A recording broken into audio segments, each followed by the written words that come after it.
जब वृंदावन की दिव्यता अपने चरम पर थी, यमुना का पवित्र तट पूर्ण चंद्रमा की धवल रश्मियों से आलोकित था और उसका निर्मल जल चांदनी में रजत के समान चमक रहा था।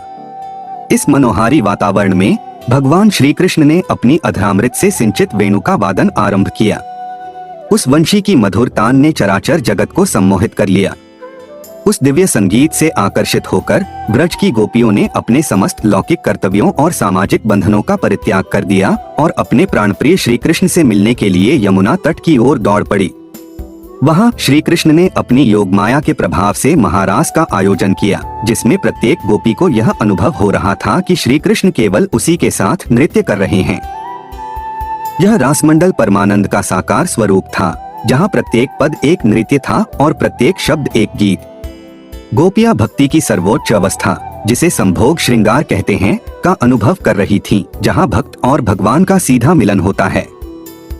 इस आनंदमय उत्सव में श्री कृष्ण के अग्रज बलदेव जी भी उपस्थित थे, जो इस दिव्य लीला के साक्षी और सहभागी दोनों थे। यह वातावरण पूर्ण आध्यात्मिक सुरक्षा और परमानंद का द्योतक था, जिसे शंखचूड़ के आगमन ने भंग कर दिया। उस आध्यात्मिक आनंद के चरम क्षण में कुबेर का अनुचर यक्ष शंखचूड़ वहां प्रकट हुआ। उसका आगमन वृंदावन के प्रेम और सादगी से भरे वातावरण के सर्वथा विपरीत था। वह अपने धन और पद के अहंकार में चूर था। रासलीला में नृत्य करती हुई अनुपम सौंदर्य की धनी गोपियों को देखकर वह कामातुर हो गया और अपने पद के मद में उसने एक अत्यंत दुस्साहसपूर्ण कृत्य किया। उसने गोपियों को, जो भगवान के साथ नृत्य में मग्न थीं, एक साधारण पशुपालक की भांति उत्तर दिशा की ओर हाँकना आरंभ कर दिया। यह एक अप्रत्याशित और भयावह घटना थी। क्षण भर पहले जो गोपियां परमानंद के शिखर पर थीं, वे श्री कृष्ण से बिछड़कर भय और निराशा के अथाह गर्त में गिर पड़ी। उनका हृदय विदीर्ण हो गया और वे करुण क्रंदन करने लगीं। उनका विलाप केवल सहायता के लिए एक पुकार नहीं था, अपितु अपने एकमात्र आश्रय और सर्वस्व का आर्तनाद था। वे चिल्ला उठीं, कृष्ण कृष्ण, महाबाहु, गोविंद, परमारिहंत, हे रामा। उनके इस क्रंदन ने यह सिद्ध कर दिया कि किसी भी संकट में श्री कृष्ण और बलराम के अतिरिक्त उनका कोई रक्षक नहीं है। यह आकस्मिक वियोग लीला का एक महत्वपूर्ण अंग था। वैष्णव रस शास्त्र में मिलन संभोग से भी अधिक तीव्र प्रेम की अनुभूति विरह विप्रलंभ में मानी जाती है। शंखचूड़ का यह कृत्य गोपियों के मन में क्षणिक परंतु अत्यंत तीव्र विरह भाव उत्पन्न करने का एक दिव्य विधान था। इस वियोग की पीड़ा ने उनके प्रेम की अग्नि को और भी प्रज्वलित कर दिया और श्री कृष्ण पर उनकी निर्भरता को पराकाष्ठा पर पहुंचा दिया।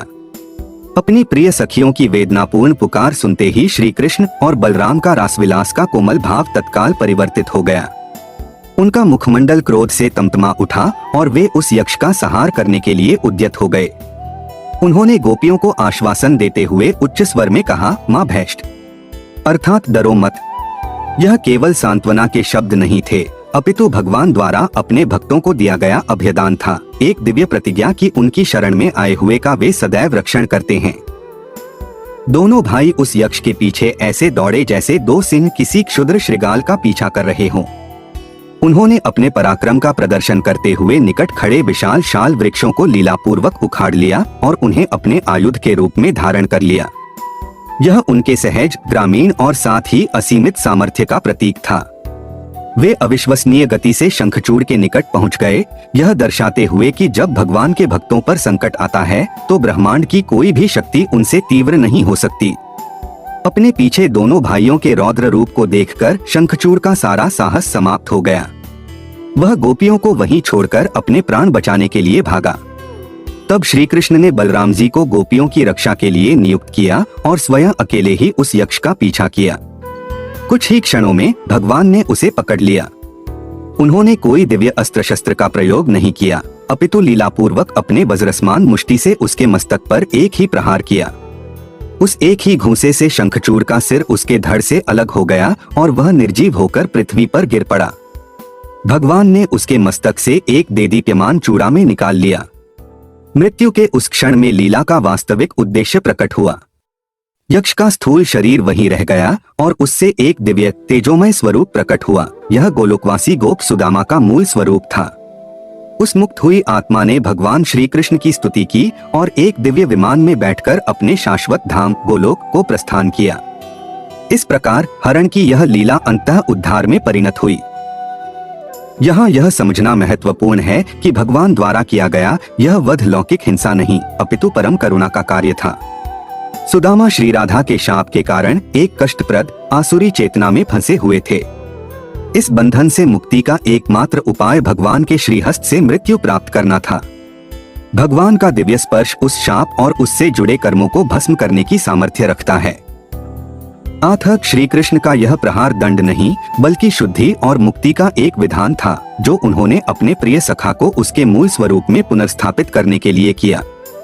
शंखचूड़ का उद्धार करने के पश्चात श्री कृष्ण उस दिव्य चूड़ामी को लेकर गोपियों और बलराम जी के पास लौट आए। गोपियां अपने प्राण प्रिय को सुरक्षित देखकर आनंद से भर गईं।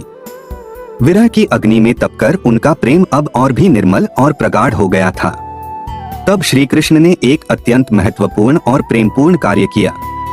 उन्होंने विजय के प्रतीक उस बहुमूल्य चूड़ामणि को अपने अग्रज बलराम जी को सादर अर्पित कर दिया। बलराम जी जो भगवान के प्रथम विस्तार आदिगुरु और मुख्य सेवक हैं, ने उसे स्नेहपूर्वक स्वीकार किया। श्री कृष्ण स्वयं भगवान होते हुए भी इस कृत्य के माध्यम से उन्होंने वैष्णव परंपरा के एक महत्वपूर्ण सिद्धांत को स्थापित किया, ज्येष्ठ भक्त और गुरु का सम्मान। सर्वेश्वर होते हुए भी उन्होंने प्रेमवश स्वयं को अपने अग्रज के अधीन प्रदर्शित किया, जो सभी भक्तों के लिए एक आदर्श है। यह दर्शाता है कि भगवान और उनके पार्षदों के बीच का संबंध केवल स्वामी और सेवक का नहीं बल्कि पारस्परिक प्रेम और सम्मान का है। अंततः यह लीला कई गहन सत्यों को प्रकट करती है। यह भगवान की अपने भक्तों की रक्षा करने की अटूट प्रतिज्ञा का प्रमाण है। यह दर्शाती है कि विरह का ताप प्रेम को कैसे और अधिक प्रगाढ़ करता है। यह लौकिक हिंसा और दिव्य करुणा के बीच के भेद को स्पष्ट करती है, जहां सहार भी एक आशीर्वाद बन जाता है। शंखचूड़ द्वारा गोपियों के हरण की यह कथा सार रूप में भगवान की अपने प्रिय सखा सुदामा के प्रति असीम करुणा और उसके उद्धार की मंगलमयी